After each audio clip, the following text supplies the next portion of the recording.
Bonjour, bienvenue à notre chaîne YouTube Jeanne Forêt Santé.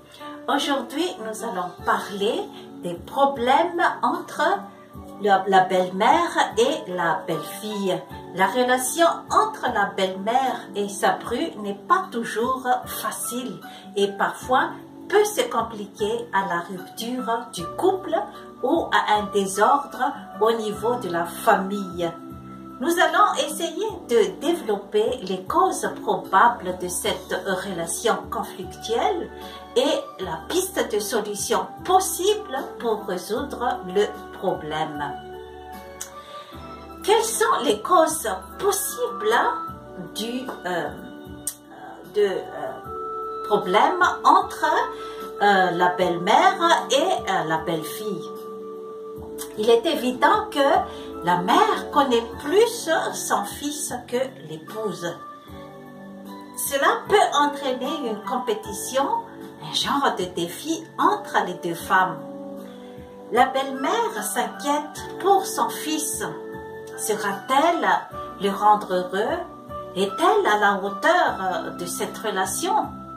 C'est ça la question qui se pose dans la tête de la belle-mère. Elle considère que vous lui avez volé son fils. Psychologiquement, il y a une liaison naturelle entre la mère et son fils.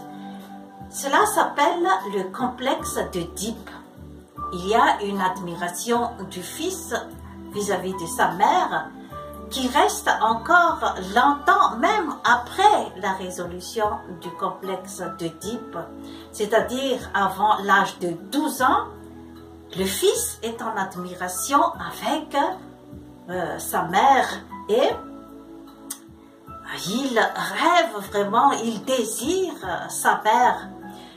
Après 12 ans, c'est-à-dire à partir de l'adolescence, ce genre de complexe d'Oedipe va être résolu. Le moment où le fils tombe amoureux de sa mère va disparaître et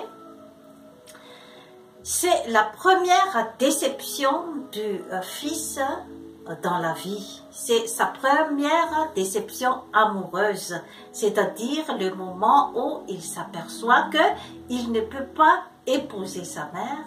C'est sa première déception et à partir de ce moment-là, il commence à aller voir d'autres filles.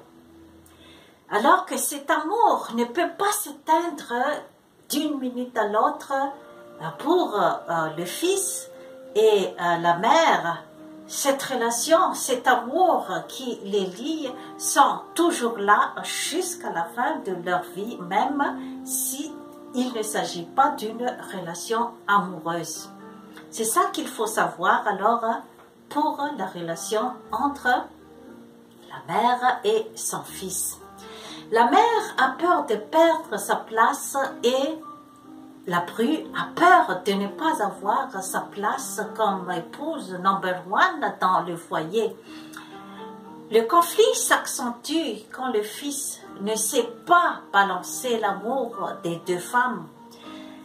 La différence de culture, de classe sociale, ça peut également aussi provoquer le problème, le conflit entre la belle-mère et la bru.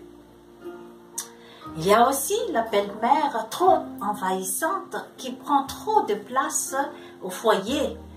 La belle-mère, la belle-fille aussi, et qui ne veut rien savoir du sentiment qui lie son mari et sa mère. Il y a également, et elle pense tout accaparer en elle-même. Ça aussi, ça peut provoquer également une situation conflictuelle. Qu'est-ce qu'il faut faire alors devant la situation? Ce qu'il faut savoir, c'est que toutes les femmes sont de nature jalouse, mais les femmes intelligentes savent maîtriser ce sentiment. Il faut savoir dompter la jalousie car c'est la source de toutes les situations conflictuelles entre la belle-mère et la bru. Il faut savoir se mettre à la place de l'une et de l'autre. respecter les règles de jeu et mettre les choses à sa place. Il faut savoir que le respect doit être établi dans la relation. Le couple est maître de décision dans leur foyer. La première préoccupation de la femme doit être la conquête de l'amour de son mari, pas de la belle-mère, mais cet amour peut être bouleversé par la mésentente avec la belle-mère. Tous les hommes aiment naturellement leur mère. Il faut respecter ces sentiments-là. Éviter la cohabitation si c'est possible. En cas de tension, l'éloignement est toujours la meilleure des solutions. Le mari doit rester neutre en cas de conflit, c'est-à-dire que le mari ne doit pas prendre parti seulement à sa mère ou seulement à sa femme. Normalement, le mari doit rester au milieu et essayer de résoudre le problème. Car le plus grave, c'est que si c'est par exemple un fils à maman, c'est tout le temps sa mère qui a le dernier mot, c'est tout le temps sa mère qui prend la décision et ça ne marche pas parce que une fois que vous avez choisi de vous marier, c'est-à-dire que vous allez avoir une autre vie. Mais il ne faut pas oublier non plus qu'il y a l'amour du fils vis-à-vis de sa mère. Et si on néglige, si la bru par exemple néglige ce genre de relation entre fils et mère, ça risque de bouleverser son mari. Et est-ce que l'amour va se passer comme ça? Si vous aimez vraiment quelqu'un, il faut aussi savoir aussi interpréter aussi ses sentiments. Il faut également sentir aussi le besoin de la personne. Sur ce, je vous remercie de votre attention. Abonnez-vous à Jeanne Forêt Santé et likez. Bye bye.